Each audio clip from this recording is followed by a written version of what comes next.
তাহলে কি ইরান যুদ্ধে পিছু হটলেন মার্কিন প্রেসিডেন্ট ডোনাল্ড ট্রাম্প?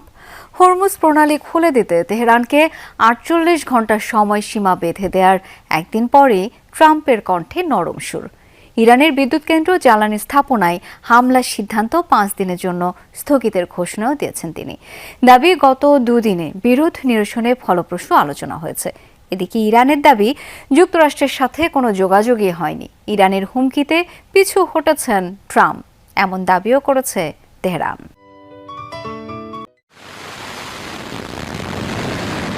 টানা ৩ সপ্তাহ ধরে ইরানের সাথে যুদ্ধ লড়ছে যুক্তরাষ্ট্র ইসরায়েল।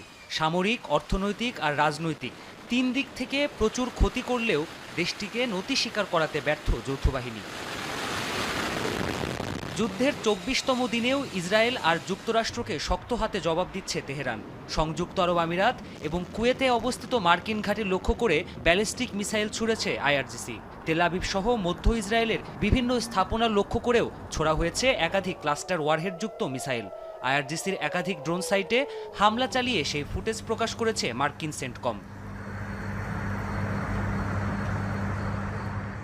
এমন পাল্টাপাল্টি সংঘাতের মাঝেই বিস্ফোরক মন্তব্য করে সাড়া ফেলেছেন মার্কিন প্রেসিডেন্ট ডোনাল্ড ট্রাম্প। ট্রুথ সোশ্যালের এক পোস্টে ইরানের সাথে বৈরিতা দূর করতে আলোচনা চলছে বলে দাবি করেছেন তিনি।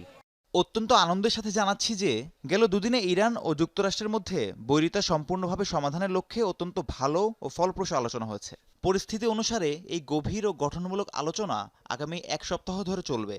আমি যুদ্ধ বিভাগকে আগামী ৫ দিনের জন্য ইরানের বিদ্যুৎ কেন্দ্র ও জ্বালানি অবকাঠামোতে হামলা না করার নির্দেশ দিয়েছি।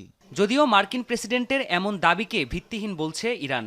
দেশটির গণমাধ্যম ইরানের পররাষ্ট্র মন্ত্রণালয়ের বরাতে বলছে, যুদ্ধ বন্ধে ওয়াশিংটনের সাথে এখনও কোনো আলোচনাই হয়নি। ইরানের অভিযোগ, আন্তর্জাতিক বাজারে তেলের দাম কমাতে আর সামরিক পরিকল্পনাকে সফল করতে সময় নিতে চাইছে ট্রাম্প প্রশাসন।